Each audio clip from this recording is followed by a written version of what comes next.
Welcome to What No One Knows, the podcast that tells the secret behind the published books, hosted by Lisa Marie Garcia, the Chief Operating Officer of Now Publishing, a full-service book publishing and author PR firm. Through the years in the publishing industry, we've heard the statement over and over, "This is what no one knows," when we interview would-be authors wishing to tell their story.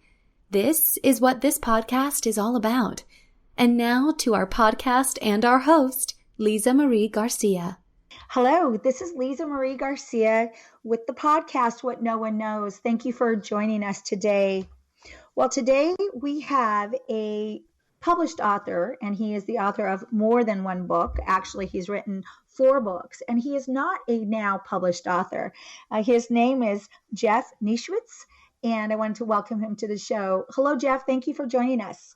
Thanks, Lisa. I'm excited to be here. Well, I'm very excited to talk to you. And although you've written 4 books, and we're going to talk about each of them in a little bit, I really want to focus on the book I just finished reading. And that's your book called Just One Step, Walking Backwards to the Present on the Camino Trail. I knew nothing about the Camino Trail. I knew nothing about Spain, nor have I ever been there. I would love to. It's on my bucket list. And really enjoyed this book. And oh my gosh, we only have 30 minutes to chat about it. We're going to barely skim the surface. So thank you for staying with me as I ask you about this book to share. Absolutely. Well, what I want to do, though, is I want to start just to give people a little bit of a background besides the fact that you're a 4-time published author. So let me just read a little bit of your bio and share if you'd let me do that. So what it says in your book, it says that you began your career as a successful lawyer and you modeled courageous change when you left the corporate law firm that you were with to begin your own law firm. So you became an entrepreneur at that time. After building and growing that firm in Northeast Ohio, you did what few dare to do, and that you left that company and you transitioned to become an international speaker and transformation coach. Yeah, it's been really a fascinating journey. You know, everybody jokes that life is a journey, but I don't know if everybody really treats it that way. And I didn't for probably the first 50 years of my life. I was very big on figuring everything out, having a plan, and I was pretty good at it, but I wasn't very happy at it. And now I actually told someone recently, I just went through a relationship change. I moved to Tampa for a relationship, and that relationship just ended. And so people are like, what are you going to do now? You moved here for this relationship and it's over. You need to figure it out. And I said, no, I'm going to just listen. And that kind of epitomizes the way I look at life now. I listen because it's kind of like the car wreck thing. The universe, God, all things conspiring will tell me where I'm supposed to be, what I'm supposed to do. Yeah, I have plans in my business, but I'm more often listening to sort of the messages I hear about what am I supposed to try? What am I supposed to do next? What's the next marketing strategy? What's the next book? I've just become a very trusting listener that allows me to navigate life really peacefully, even these crazy COVID times. So tell us, though, what is the Camino Trail, and maybe give the listeners an idea of what took place and how you got there and just kind of the Spain experience. Yeah. So I'll try to do the brief version here. I had never heard of the Camino until about 2015. I think those dates are right. And I literally didn't know anything about it. I was in a hotel in Raleigh, North Carolina, and this is probably one of the early examples of me listening. I woke up early on a Saturday morning, like 3 a.m. Didn't want to get up at 3 a.m, fought, the urge to get up, and finally got out of bed a few minutes after 6 a.m. that morning and turned on the TV, and there was this movie coming on called The Way. And I watched the movie. The Way is a movie about the Camino de Santiago in Spain. Stars Martin Sheen. His son Emilio Estevez is in it and also directs it. And about halfway through the movie, I found that I had like just broken down sobbing 3 or 4 times without any reason in the movie. And I just, after about the 3rd time, I said, I have to do this. And so the Camino is a pilgrimage walk. There's actually a couple of Caminos. There's Caminos around the world. There's a couple that end in Santiago de Compostela, which is in northern Spain. The most famous is the one I walked. It's called the Camino Frances, or the French Camino. And it goes back over 1,000 years, where pilgrims would walk this journey across Spain and even further to get to this church in Santiago de Compostela, because purportedly the remains of St. James were buried there. But over the decades and the hundreds of years, it's gone from a pure religious pilgrimage to more of a experiential pilgrimage. So some people still walk it for religious reasons, some for what we call spiritual reasons, some people who are lost in their life, some who are looking for answers in their life. Some people just want the challenge. Some people just want to get away. And I did not know why I was going, other than I say I was called. I was called to the Camino. And it turns out that I was called the Camino because there was a number of lessons that I still needed to learn, like I still do in my life. And also some things I needed to let go of, that I really let go of while I was on that walk, which ultimately led to the book, because I felt compelled to share my stories, because it was about the Camino, but the book is really about the lessons in a different way to live our lives and to relate in our lives and connect and to lead in our lives.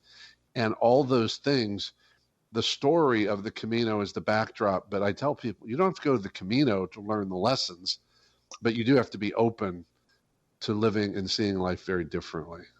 That's exactly right. And what I loved about this book is, yes, it was this journey that you were on, but it was more, for me, the reason I liked it and I kept reading, I kept page turning from chapter to chapter, was the business advice in here that was business/life advice, because I'm a person that, although I try to separate business from family, from personal, it's all me. It's all me. I show up in all those places. So it's all one journey, in there. But it is a very profound, you've got some very profound business life lessons in here. Let's just start with one. I remember reading and in disbelief how you go on this journey to Spain, a foreign country, by yourself with absolutely no reservations in hotels or anywhere, no reservations at all. So talk about that and share with the listeners what your idea and the reason that you did that, and then really how it was really amazing. Yeah, well, it's funny that you picked that one, because that's one of the most interesting parts of the journey. Part of it was I listened to one of my mentors, a friend and coach and mentor of mine, had walked the Camino twice before. He actually walked it the 3rd time when I was there. And he had said, look, he said, I choose not to make reservations. And he said that really he had kind of 3 rules on the Camino. One was, I don't make reservations, even though you can. Right. He said, number 2 is, I never go backwards. In other words, if I get lost, I'm going to just keep finding a way forward. I'm not going to retrace my steps. And he said, number 3, I go with no distractions. So that means not listening to music, not listening to books, just being present to the experience. And I embraced all of those. But I will tell you, the not making reservations, I did it for a practical reason and a spiritual reason. The practical reason is, if I make a reservation, that means I've got a plan for the day. I know where I'm going to end. And if I want to feel like walking more, I can't do that. Or if I get tired, I've got to get where I plan. So I'm more of an adventurous spirit. So that was sort of the practical reason. The spiritual reason is, to me, that's an exercise in trust, and trusting that it will be provided for me. And sometimes it was, but with a lot more walking, because at least 2 times there was nowhere for me to stay. And I had to walk anywhere from 5 to 8 more miles after maybe walking 16, 17, 18 miles that day to find a place to lay my head. But what's funny about it, I'm pretty sure it's in the book. I met a guy on the Camino named Rudy who was walking the Camino for the third time. And when I told him that I didn't make reservations, he was freaked out. He said, I would be stressed out all day if I did it. And so to me, I thought not making reservations was a little thing. But apparently to some people, it's a big deal. People got to know where they're going to stay. Well, certainly the lack of distraction, no music, no books. I checked my emails and my like once at the morning before I left and at night. And then I would do a Facebook post every day, which was usually a video, but that was my only social media or technology interaction. That was a choice. What I realized on about the second day was I had heard about people sort of forming these informal groups, even if, there are people that walk it alone, but a lot of times they'll form these groups and say, well, let's meet for dinner. Well, I didn't say no to that, but I realized I was generally walking further than most people. So I realized that if someone I walked with on day one, I would not be in the same town as they are on day two. And it hit me on day two. I said, I'm really distancing myself. And so then going forward, I decided, I'm not going to be a part of a group. There's something that just told me that for the most part, I'm supposed to be alone. And yes, I met people along the way. I tended to end up sharing a table with someone at dinner time, but not always, because there was a lot of sharing of tables. I would talk to people along the way, but not a lot. I had some great conversations, but they were the exception. I was just walking and being in the moment and having this experience that I just somehow knew I needed to have. How many hours, how many days were you actually out walking then? Yeah, that's a great question. I was on the Camino, which is the way it'd be described. I was on the Camino for 11 days. I walked 10 of those days. So I walked 200 miles. So I averaged 20 miles a day. I took a day off, and I tell that story in the book because and that's an incredible story to share of how I ran into my friend Mark, my mentor, in the same town where the Camino officially ends. And I was really hurting physically. And I have a whole chapter in the book on how much the pain affected my journey and some things I learned from that. But we were literally limping back from dinner, having dinner together. And he said, what are you doing tomorrow? And I said, well, I'm going to go on to this next town. And he said, well, why don't you take a break? You can barely walk. And I said, well, it's better when I put my boots on. He said, he said, my feet hurt and you're worse than me. And I said something like, well, I'm only going to walk 14 miles tomorrow. And he just said something to me. It was just so profound in the question. He said, Jeff, do you always do this? And as soon as he did, I knew what he was saying because I realized I always do that. I always push on. I'm a push through person, which can be a blessing and a curse because that's what I do. You're not going to stop me, even if it's not good for me. And as soon as I said, yes, I do that, I made a decision to take a day off. And so I spent a day in this beautiful town and limped around town and hung out and slept in and enjoyed some great views and food. And I was walking to the other town on the ocean called Finisterre. It was going to be about a 16, 17 mile walk, something like that.